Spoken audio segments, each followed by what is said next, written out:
Okay. Good morning, everyone. Welcome to this fourth and last webinar organized by the European Forum for Urban Security in the framework of the Loud project. My name is Tatiana Morales, and I am here with my colleague, Pilar de la Torre. We are both project managers at EFUS.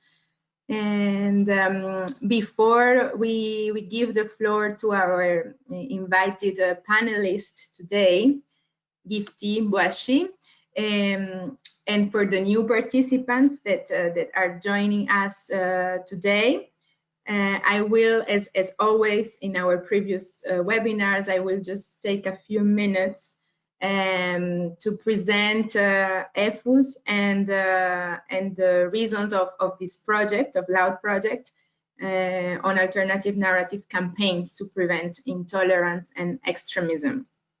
So for those of you that are new to EFUS, the European Forum for Urban Security is the only European network of local and regional authorities that are dedicated to urban security issues. And it includes nearly 250 local and regional members from 16 European countries. In EFUS, we promote a balanced vision of urban security that combines prevention, sanctions, and social cohesion. And we provide support and inspiration for locally elected officials and their teams in all major issues related to urban safety and security. So prevention of discriminatory violence, of polarization and extremisms are part of those issues where we work. And thanks to the proximity to local and regional authorities, thanks to the proximity to citizens, local and regional authorities have a crucial role to play in coordinating preventive actions and mobilizing relevant stakeholders and citizens that can contribute to prevent those phenomena. So in what concerning Loud project, and apologies again for those of you who already know the project, Local Young Leaders for Inclusion was born with the aim of fostering inclusive environments for young people in order to prevent them from drifting into intolerance and extremist behaviors. So Loud seeks to promote the participation of young people in actions against discrimination, intolerance, and extremism. And the project also promotes European exchanges on alternative narratives among young people to develop intercultural awareness and combat prejudice and to promote social inclusion. So at the beginning of the project, the partners of the project conducted a needs assessment to understand their local context and the situation in terms of the phenomena of discrimination and extremism. And the results of this have allowed cities to identify priorities and to select a group of youngsters. So thanks to the project, they are being trained in the design and development of alternative narrative campaigns, and they will be able to generate awareness or positive reactions and changes of attitudes towards discrimination and extremism in their local context. So the final output of the project will be these 9 local alternative narrative campaigns that will be developed by the youngsters and promoted at the European level. So in this project, we have 9 European local authorities from different countries. We have the cities of Düsseldorf, of Augsburg in Germany, the city of Leuven in Belgium, L'Hospitalet in Spain, Pella in Greece, and the French cities of Lille, Montreuil, Rosny-sous-Bois, and the metropole of Valenciennes. And the project is also supported by the 3 organizations that are experts in working with youngsters and in developing campaigns. We have the Eurocircle from France, Mondi Insieme from Italy, and Street Work Online from Germany. So thanks to this process, during the project, EFUS has collected and adopted methodologies that are addressed to local authorities and local actors to elaborate alternative narrative campaigns with young people.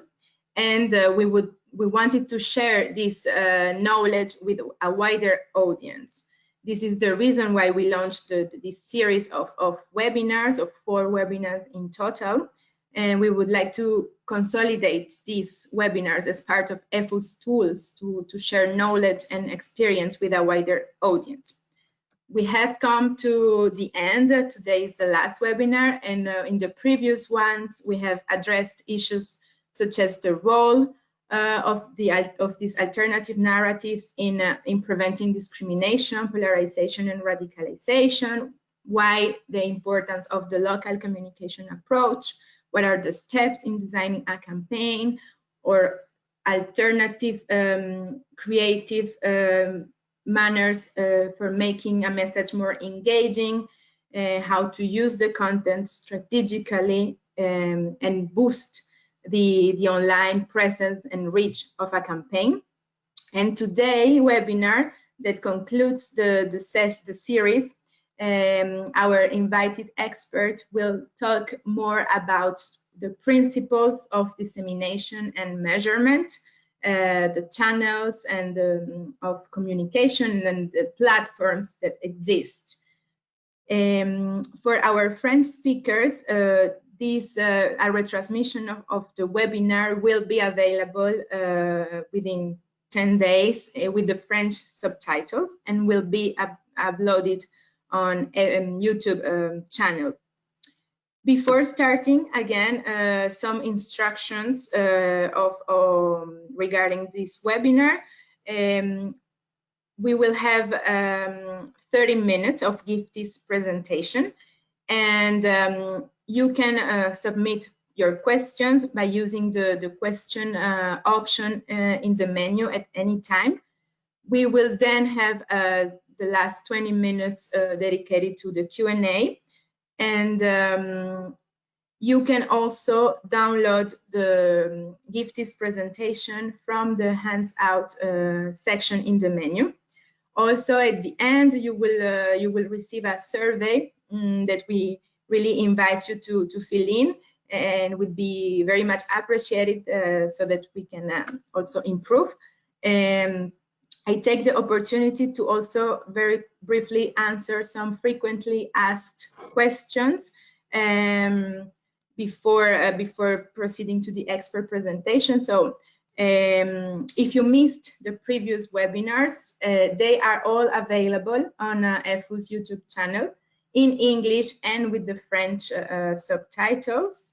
As I mentioned, this one will be available soon with the subtitles, and if you didn't download the PowerPoints, you can write us an email, or in any case they will be posted on the EFU's website later on. All right, so before giving the floor to our panelist, I would like to mention just very briefly her background. Gifty is a data strategy that works across brand marketing and communication for the past 10 years. And she has a strong interest in using data to tell organizational and human stories. And most recently, she has worked to bring evidence-based communications to Amnesty International. So I would like to now give the floor to Gifty for her presentation. And yeah, thank you again for being with us today, Gifty. The floor is yours. Thank you very much. I'm delighted to present this. I'm just going to begin the slideshow. So thank you for attending. This will be on dissemination and measurement of alternative narrative campaigns, as Pilar mentioned. So just to go through what I will be going through, I will be talking about channels of dissemination and then measurement, and we'll look at a specific case study. And then we'll go into some detail about individual platforms and tools and the pros and cons of each of those platforms and tools for these purposes. So before I start, I will be using quite a few specialist terms, and apologies if you've heard these before, but I think it's just good to go through some definitions ahead of time. So the first is KPIs. These are otherwise known as key performance indicators. And these are, a KPI is a measurable value that demonstrates how effectively a goal is being met. So it's usually a value, and it's an important value for a project. I will also mention media monitoring or press clippings, and this is a method that's used to log press coverage of a brand or a specific output. So there are various press clipping services and media monitoring services, but essentially when you produce any kind of campaign output, you may want to measure how far it has reached and which outlets have published it, and that's a method that gets used to do that. The next is circulation, and this is quite literally the number of copies that a newspaper has distributed. So it's very specific to news outlets.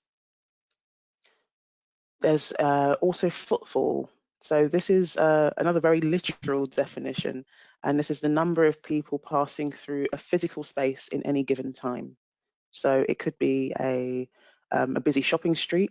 It could be a residential road as well, but that's what we talk about when we talk about footfall, and that's normally used in the context of billboard advertisements and physical advertisements.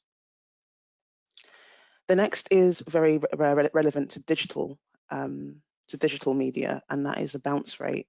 So generally, it's the rate at which an audience fails to interact with an output.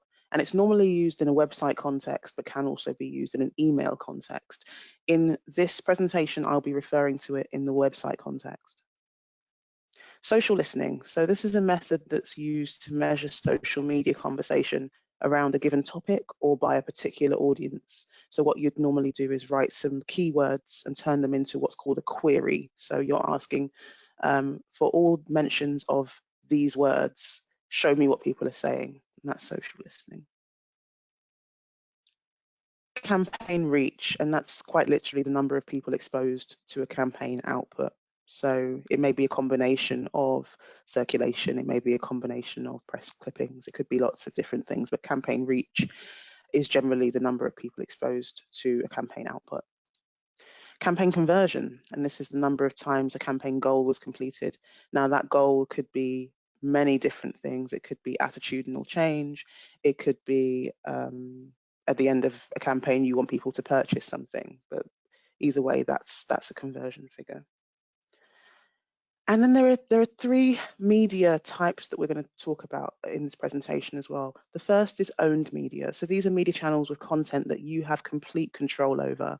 So these may be, for example, a social media account where you have control of the content, or a television channel, for instance. Earned media is these are media channels that feature your content voluntarily, that you don't have complete control over, but also that you don't pay for. So if you create, I suppose, a buzz around a particular campaign, and it gets picked up by a local news outlet because you spoke to a journalist and had them feature some content that or have them feature your campaign in their newspaper, that's earned media because you've earned that coverage. And the final one is paid media. So these are media channels that you pay to feature your content. So these can be anything from actually social channels, they can be paid advertisements in newspapers, they can be quite a few things, but generally it's media channels that you pay to feature your content. So now that we've got those covered, and I will be referring to some of these terms later, we'll go into the principles of campaign dissemination. So this stage comes after your messaging and your target audience have been defined. So this comes a bit later. So once you've done the ideation stage and you've done some of that targeting, and you've decided who you're going to speak to, and you have decided what you're going to say, you then need to decide how you're going to get the message out there. And that is what I'm referring to when I talk about campaign dissemination. And we have a definition, well, an aim here, and I'll go through this in some detail, and I've highlighted some words. So the aim of campaign dissemination is to deliver your message to your target audience using appropriate channels in order to evoke the thoughts and feelings that lead to your desired campaign actions. So there's quite a few things here, but essentially this is the aim. So you, in order to do this, you need to have decided who your target audience is, which channels you're going to use based on that target audience and based on your message. And ultimately, you are trying to get to this stage, which is the thoughts and feelings that lead to your desired campaign actions. For example, well, before I go into that, the thing with campaign dissemination is that you need to meet the audience where they are, and you have to tailor the materials to the channel, because the channel is key. And there is no campaigning without campaign dissemination. So, for example, if you have a campaign on ending, say, employment discrimination, you would need to deliver your message to whoever you've decided, after you've done your power mapping, whoever you've decided that target audience should be. It could be employers, it could be CEOs, it could be HR directors, human resources directors, using the channels that they are likely to be on. So that could be LinkedIn, it could be lots of different things, it could be magazines, in order to evoke the thoughts and feelings. So make them understand that this issue is important, make them understand that they have a responsibility to challenge it, and that may lead to the actions of the campaign, which could be eventually to stop employment discrimination. So it could be lots of those things. That's just an example. Campaign measurement is a bit different. So that determines the effectiveness of that campaign. So you're determining the effectiveness of essentially your dissemination. And it's generally broken down into the reach. So that's to what extent did your campaign actually reach your audience? And remember, we talked about reach a bit earlier in this presentation. So that's the number of people who saw your final campaign outputs. The conversion, and that is to what extent did your audience complete the desired action? So think about things in terms of reach and conversion. And this stage can be done actually throughout the campaign cycle. You don't have to do this right at the end. And I would recommend actually doing it at three different stages. So for example, before the campaign, you would do some, it's quite a colloquial term, but horizon scanning. You just look at what is going on currently and where we are, you know, ahead of a campaign. What's currently going on? What does where are your audiences? What do they currently think about a particular issue? And that's just to determine a baseline. How many people are currently talking about this issue? And then during the campaign, and this is normally done with the aim of optimizing the campaign and testing. So optimization normally through testing. So this is usually easiest in a digital context, but of course it can be done offline as well. It's not quite as easy. And after a campaign, and this could be part of a wider evaluation, and will usually provide a learning opportunity for future campaigns, because once you've determined what worked and what didn't, you can use that to optimize further campaigns. So those are the three stages. And campaign measurement is dependent on the way that you've chosen to disseminate that campaign. So earlier in this presentation, I spoke about essentially you need to disseminate that campaign and meet the audience where they are. Okay, then you need to, at this point, the measurement is the aim of the measurement is to measure to what extent you did reach the audience where they were. So channels. So this is the destination of your campaign materials, and I think it can be quite a confusing concept. So for instance, video is not a channel, video is a medium. Okay, it's a media type, it's a medium. YouTube, TikTok, Instagram, etc., Facebook, Twitter, television channels, those are channels. Channels can be online, offline, or a lot of campaigns will use a combination of both. So there may be an online element to a billboard advertisement, to a billboard campaign. There could be both of those things. And actually, an integrated approach may enable you to reach a broader range of people multiple times. So your measurement and your KPIs have to take that into account, because people may see your campaign in multiple places, and there's nothing wrong with that, but you have to caveat any learnings with that fact. And I can't go without saying, I mean, some channels are harder to measure than others. When you're looking at, for instance, billboard advertisements, you will be measuring things like footfall. So definitely that's harder to measure than others. You're not going to be standing there looking at how many people had walked past something in real time. You're going to have to use existing data to get an idea of the reach through the footfall, and that's what footfall data is. So there are some aspects to consider. Number one is the audience presence and uptake. So are your audience actually present on that channel? And if so, what do they use it for? A lot of people now are on LinkedIn, but they don't necessarily use it for entertainment. I can't say that as a fact, but I can't imagine a lot of people are using LinkedIn for entertainment. The cost, some channels are just more expensive than others. Dissemination, essentially you're paying for attention, and attention costs money. At this stage, we all have lots of different ways in which we spend our time. You're buying people's time, you're buying your audience's time. And then that level of ownership. So I spoke about owned, earned, and paid media. These have differing levels of effectiveness depending on your goal.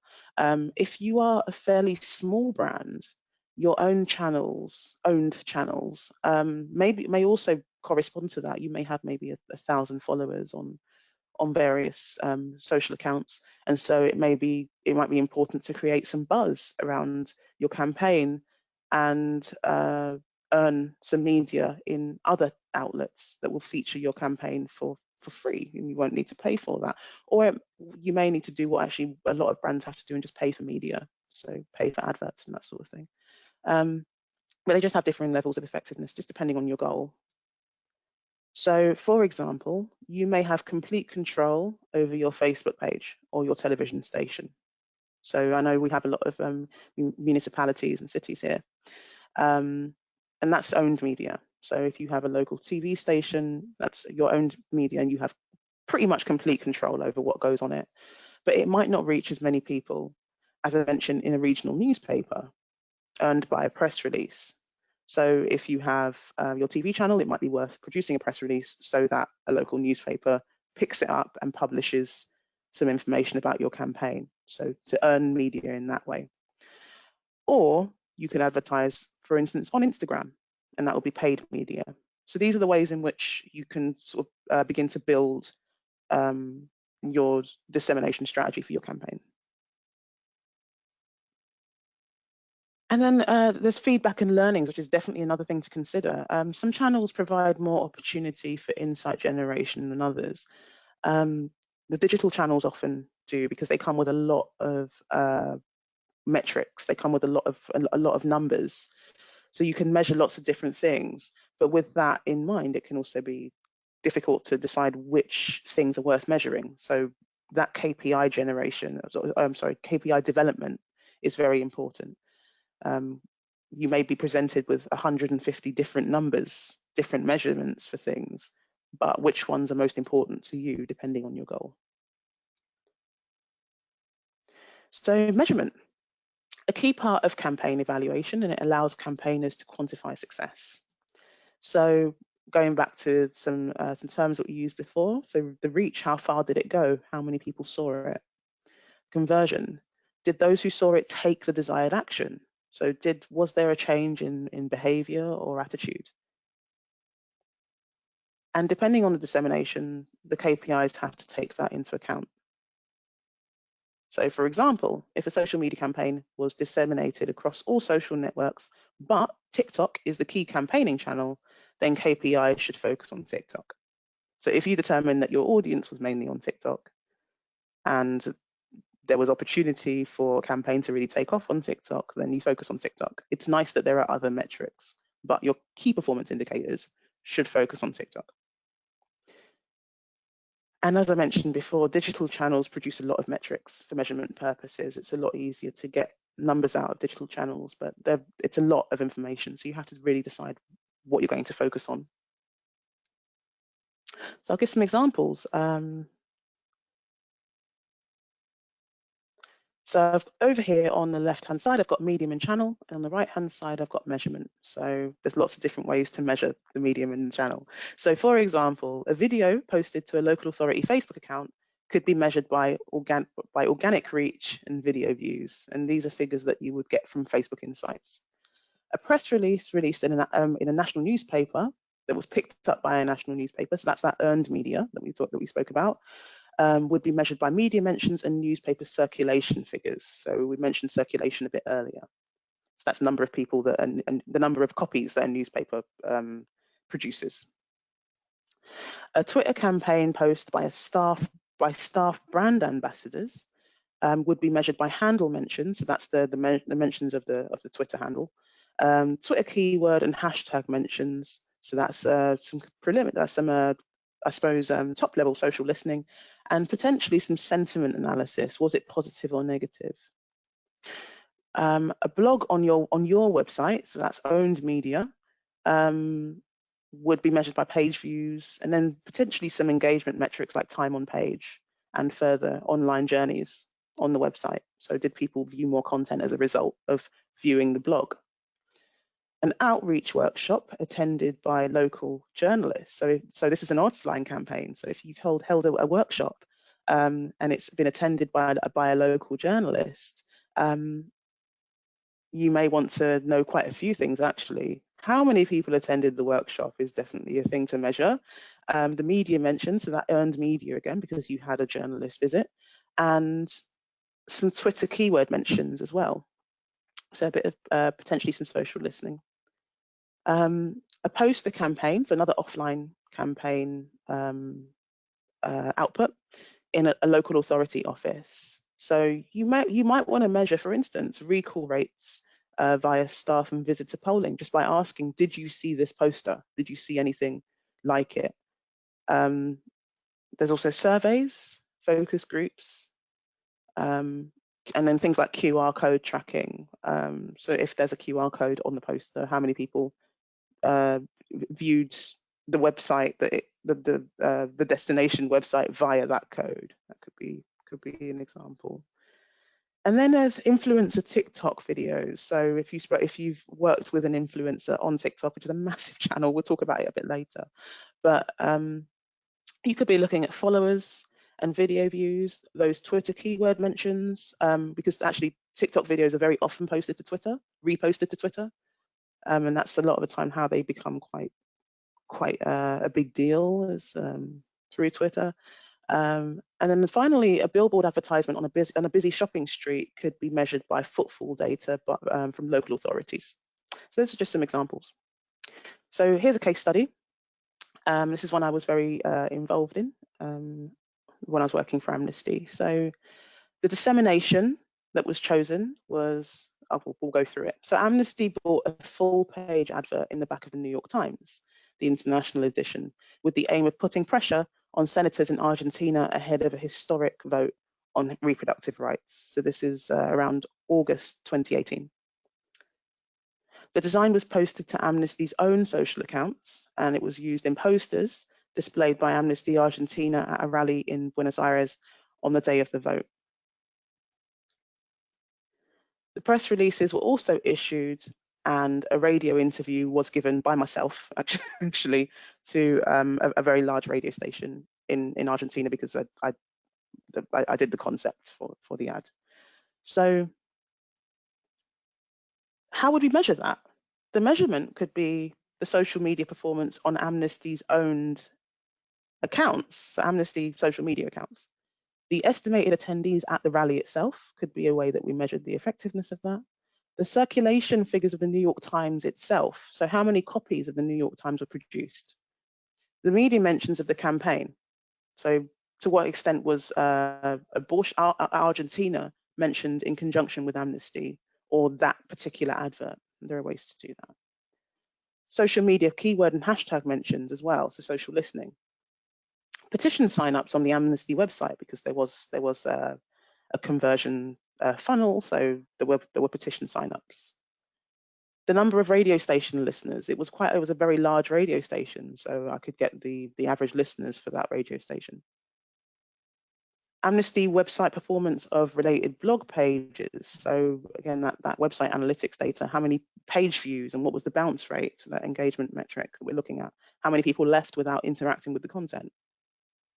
And then of course, the final one, which is the result of the vote. Now the result of the vote initially was negative. It didn't work, but then I think less than 2 years later, it seems anyway as though it's been reversed. So that pressure eventually had an impact, but it took a while. So we've just finished that. I'm going to go through some social channels and then just go through some pros and cons of those social channels, and then finally I'll go through some different ways to measure things. So number one, we have Facebook. So I'm sure everyone here is familiar with Facebook. It's probably the largest social media channel in the world. We're talking about 2.2 billion monthly active users, and the most common age ranges are 18 to 29 and 30 to 49. So it encompasses a large range of people. It's huge. The pros are it has a really large reach, and it's generally a very effective advertising platform, very, very effective. The cons are advertising can be expensive and intrusive. And when I say that that Facebook has a very effective advertising platform, one could argue that the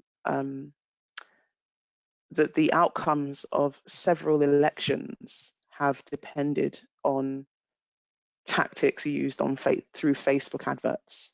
So it's a big deal, the Facebook advertising platform. But it's also the subject of a lot of scrutiny, quite understandably, because it had an impact on democracy worldwide as well. So the next one is Instagram. So that's 1 billion monthly active users. So common age ranges are 13 to 17, so it's a younger crowd, and 18 to 29, so those towards the age of 29 millennials. The pros are Instagram TV, so IGTV. So there's a good kind of video streaming aspect to it. Hashtags as well, and it's great for influencers, though that's being post Fire Festival. That's definitely one to debate.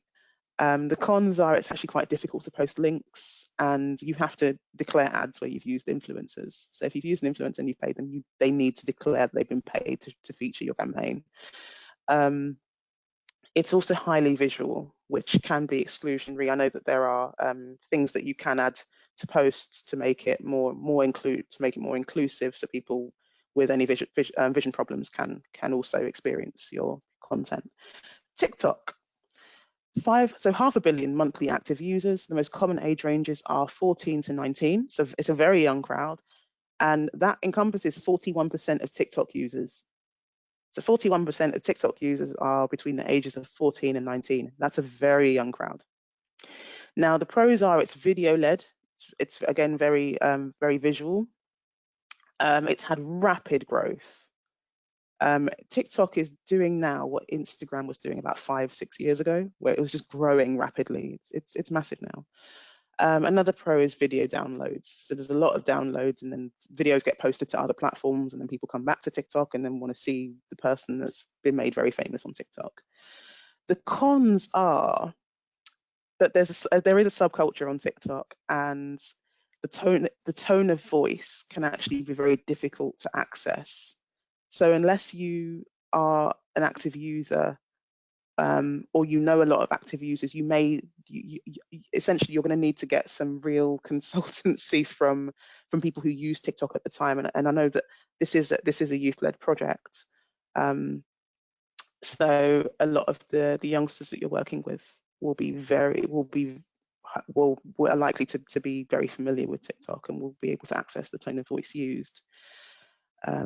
And then, of course, it also prioritizes organic content. To my knowledge, TikTok doesn't have its own advertising platform yet, so organic content.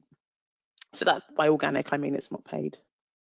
So Twitter, we all know Twitter, 330 million monthly active users, common age ranges, 18 to 29, 30 to 49.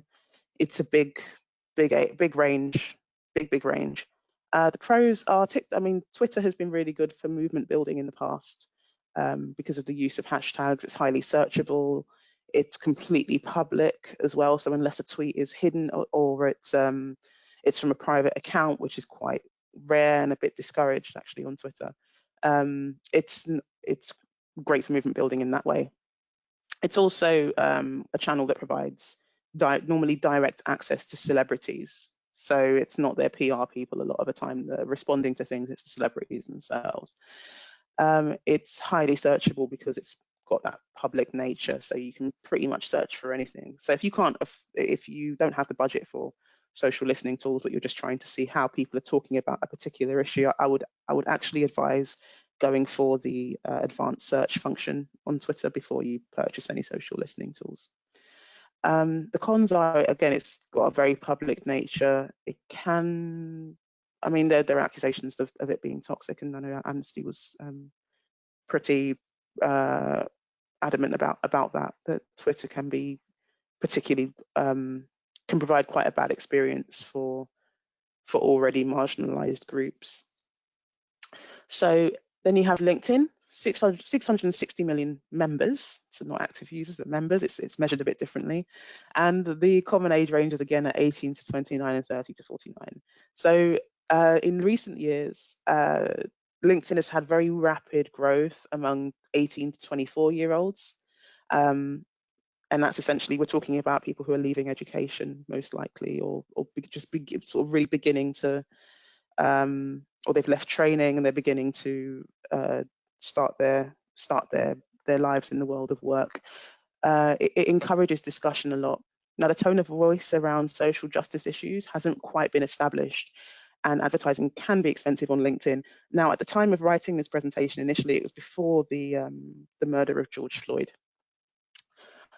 There is now, now that I'm giving this webinar, there is now more of a tone of voice around social justice issues, and it can still be quite difficult to figure out how to talk about these things on LinkedIn. So there's a lot to be learned. This issue, this right here, will evolve very, very quickly. So it's definitely a platform to watch out for, I think. Now there's Snapchat. 210 million daily active users, and the most common age ranges are 18 to 29. It's good for advertisers and it's gamified, so it's very, very addictive, very addictive. And the cons are quite limited analytics and a relatively limited audience. Things are not particularly public on Snapchat. The next and final thing I'll be talking about is the measurement tools, pros and cons. So the first is website analytics, for example, Google Analytics. So the pros are Google Analytics provides comprehensive data about website performance. The cons are, and it's free. So Google Analytics is free. There is a very good free implementation of Google Analytics. The cons are it's highly, highly configurable, and it requires specialist knowledge. I've configured it myself. I've set up the implementations myself. I'm a certified user. It can go very wrong very quickly. So you definitely want to get in touch with someone who does implementations if you want to set this up. You then have native social analytics tools like Twitter Analytics and Facebook Insights. This gives you comprehensive data about social media brand account performance, so reach, engagements, video views, that sort of thing. The cons are there can be very little historical data, and it can be difficult to compare across platforms. Then you have focus groups. So these are groups of people that you ask a bunch of questions to, and they give you information. It's normally used for qualitative research, and it provides deep qualitative data into insight, and then the thoughts and feelings around those things. With the other measurement tools, it can be difficult to get an idea of thoughts and feelings. The cons are it's not quantifiable, and it has to normally be triangulated with other methods, normally a quantitative method like surveys or other things. Also, it can be quite expensive to run. And then you have surveys and polls, and these normally provide quite quick insight around specific questions, and they can be run digitally or by the phone. The cons are they can be expensive to run. Again, normally if you go through a big agency like Ipsos, for instance, it can be expensive to run, and the question design requires specialist knowledge. So you want to speak to a researcher about that. And then the final two are media monitoring and press clippings, which we spoke about at the start of this presentation. And these give you valuable data on press coverage and a clear indication of reach and media impact. So they're pretty great, but they can cost money to get hold of. So particularly media monitoring, it can cost money to get hold of a service like that. And then you have finally footfall data. So that gives you an indication of people passing through a physical space in any given time. But the cons are it can be out of date, particularly now with COVID-19. A lot of that footfall data hasn't been updated. So yeah, thank you. That's actually the end of it now. And I thank you very much for your time. And I'm going to hand back to Tatiana and Pilar. Thank you. Thank you very much, Gifty, for this this presentation. Very insightful. I think what the key message that I take from it is the importance of this step of the campaign dissemination and the campaign measurement that are crucial for the effectiveness of an alternative or for narrative campaign, of a campaign in general. And this is something that we have tried to convey with Loud projects to our partners.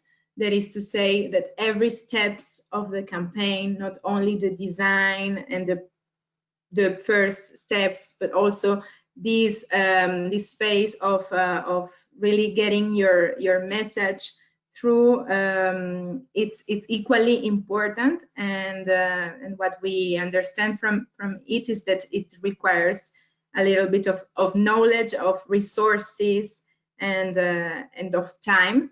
So it's really important to have all this precious information on what are the channels that exist, what are the advantages and the disadvantages, and what are the measurements, the key elements that we need to look at. So thanks again for providing this knowledge on it.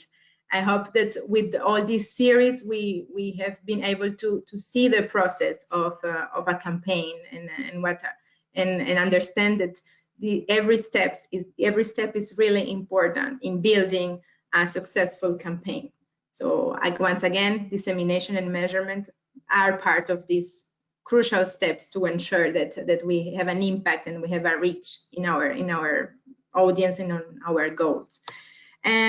I think now we have received some questions from the participants, and I encourage all of you to send out your questions via the section of the questions.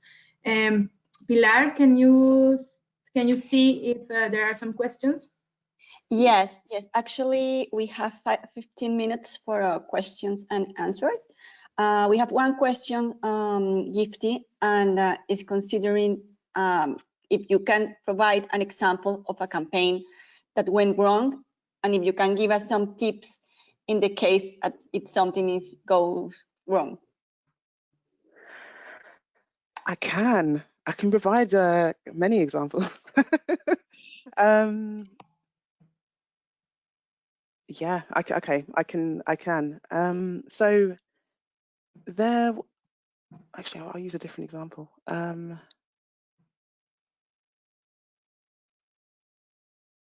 Yeah, I can provide an example. So there have been quite a few. So it actually relates to the most recent protests in response to the murder of George Floyd. I can definitely think of one example. So a lot of organizations have been responding to this current movement with their own content. So they might have been posting a black square to Instagram on, I think it was maybe 2 weeks ago. It could have been something quite humble, like saying, oh, we're looking at our own internal problems and we're learning and this, that, and the other. But there have been organizations that have well documented issues with racism that have posted in response to the murder of George Floyd and in response to the protests.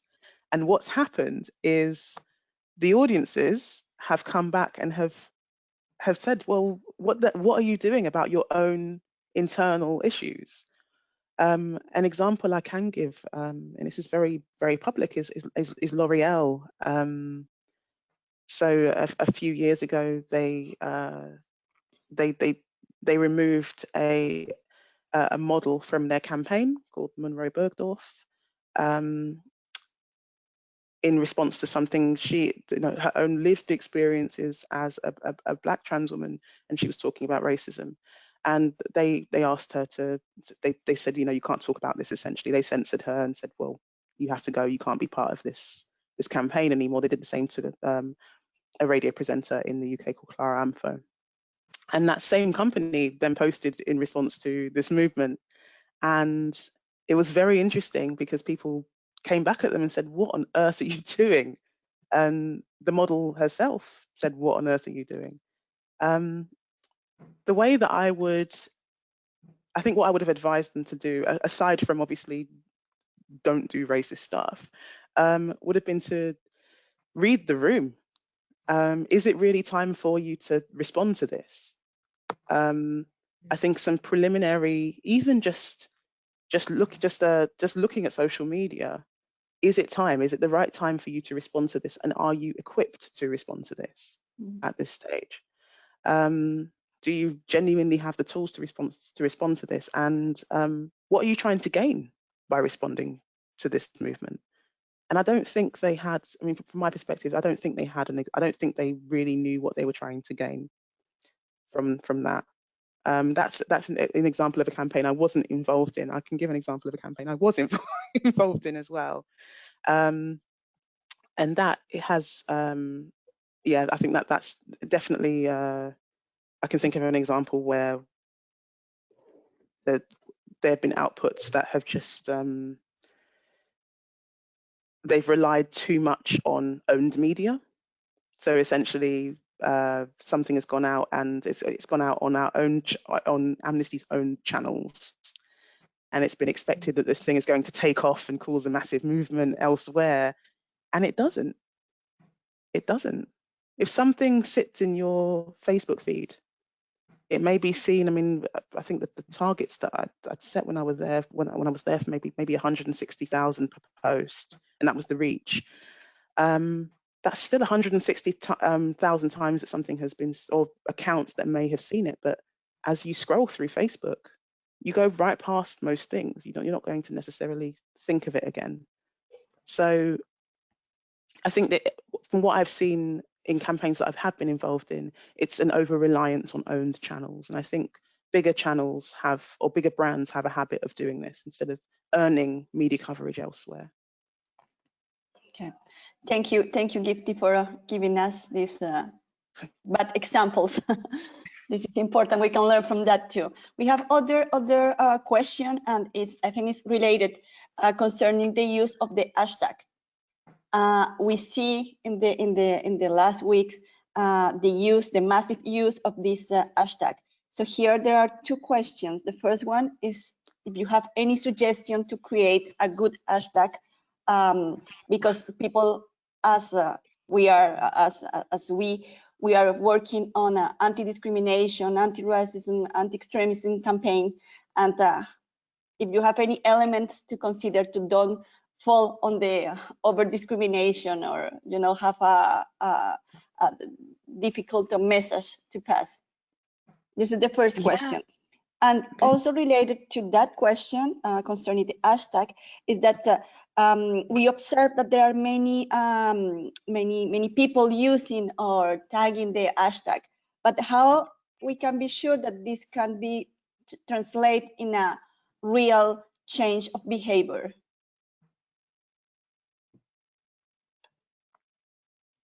Okay. Okay, thank you. So hashtags are definitely, well, on Twitter anyway, aside, with the exceptions of very specific cases, hashtags over the past few years have actually just been in declining use. So accounts are posting them less. There's less reliance on them.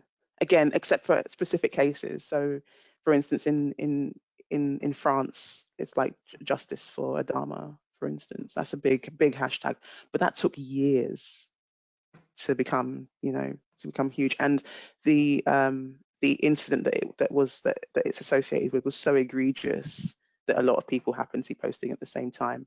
With regards to your first question, I suppose it's really know what it is you're trying to get out of the use of the generation of a brand new hashtag.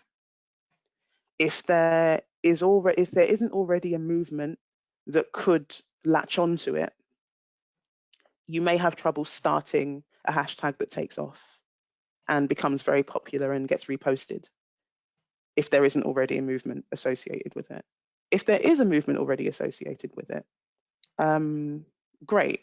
But that hashtag, some of the hashtags that have taken off and have been very very successful for social movements anyway, have been very short and succinct. They've been very punchy, and they've called for something. It's been a rallying cry a lot of the time, and actually much of it has been about what we sort of want to see rather than what we want to stop. So it's the calls for justice.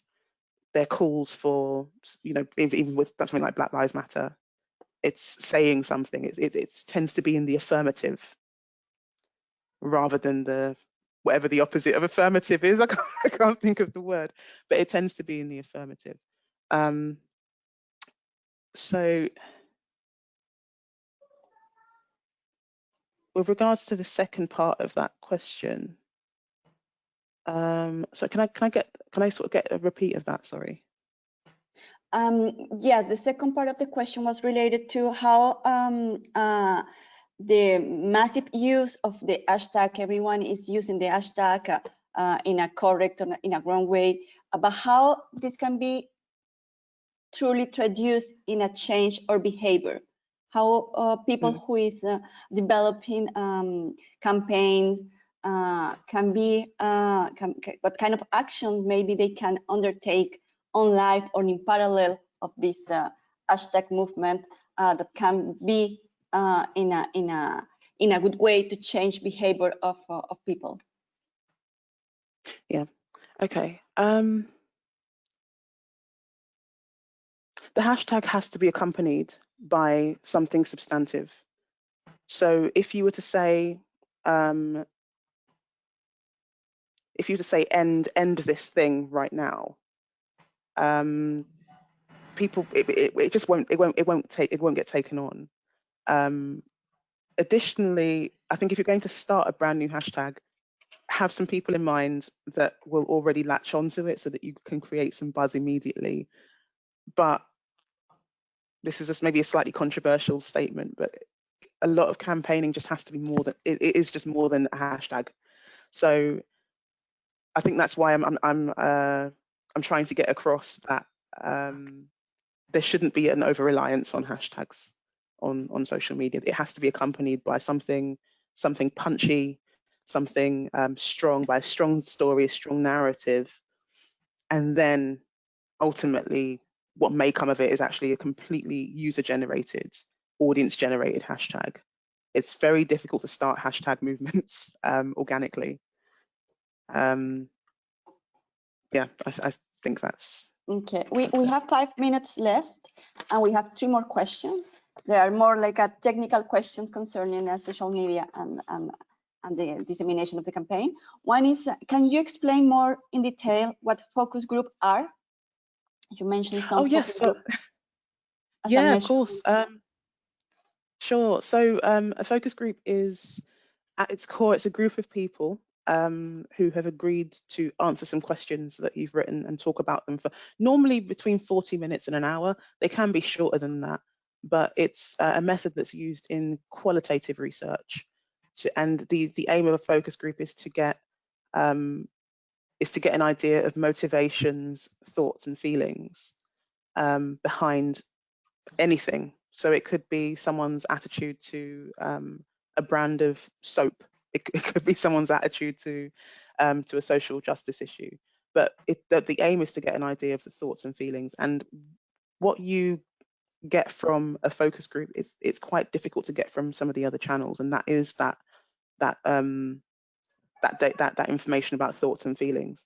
What would normally happen after a focus group is that you'd have all this qualitative information about narrative and the way people are building stories about products and campaigns in their minds from your focus group, and you could then use that to get an idea of where what people think about a particular issue.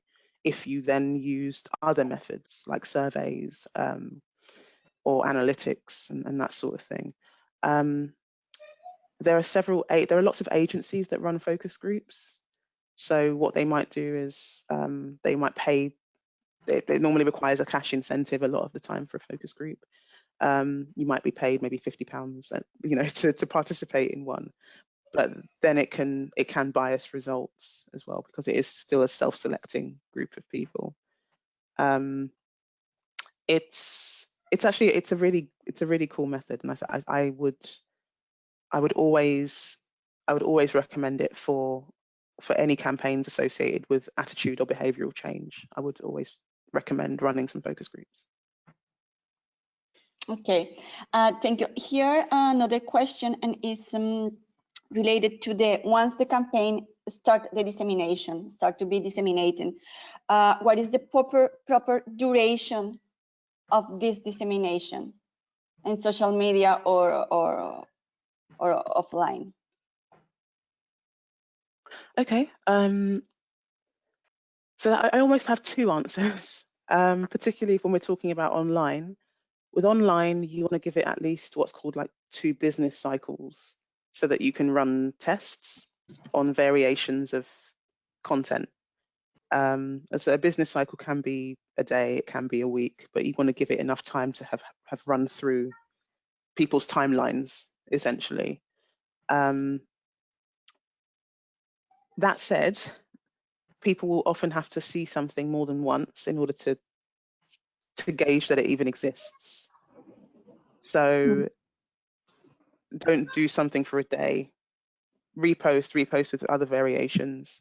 But understand that people may see something more than once, and that's okay. That's fine. That's a good thing. That's what's necessary in order to make an impact. But yeah, you can't run a campaign for a day and then drop things. It kind of has to keep going. And particularly for campaigns that are associated with attitudinal and behavioural change, there may need to be a tweaking of that message over actually a much longer period of time, say months, for instance. Okay, and the final question, if we see any other question, we will send you the question, Gifty, and if you can answer, we can share them with our audience. The question is concerning the target group of the campaign. You mentioned that you suggest that we can focus one specific audience, understand this audience, and address our campaign to that audience. it is possible to address different kind of publics, different kind of audience, and also can we use different kind of channels to address the different audience? Yeah, absolutely. So I think I mentioned in the presentation, you have to meet the audience where they are. So if you have more than one target audience, you may have more than one target audience. It's always best to, for the sake of resources, it's always best to focus on one, or at least have one main audience and then a secondary audience. And by the way, general public is not an audience. So we have to split things into things. But if you were to focus on one audience and then find out what they use, what they generally think about an issue, and which channels they use for different things, your campaign will just be more effective, because then you've met the audience where they are and you've tailored your communications to that channel. Okay. I think this is we are on time. We need to close this session today. Thank you very much, Gifty, for this presentation. I think it was useful for the organization who are developing campaigns, for youngsters who are building campaigns, but also for any other organization in their communication activities. This is really interesting, important. I would like to close the session by mentioning some of our EFU's next activities in online.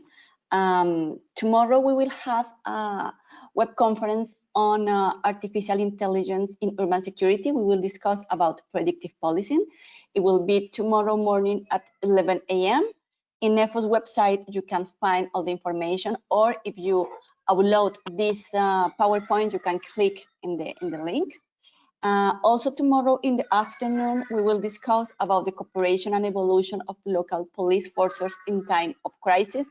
This is in the framework of the COVID-19 and how local actors are organizing, are working to better respond to this situation.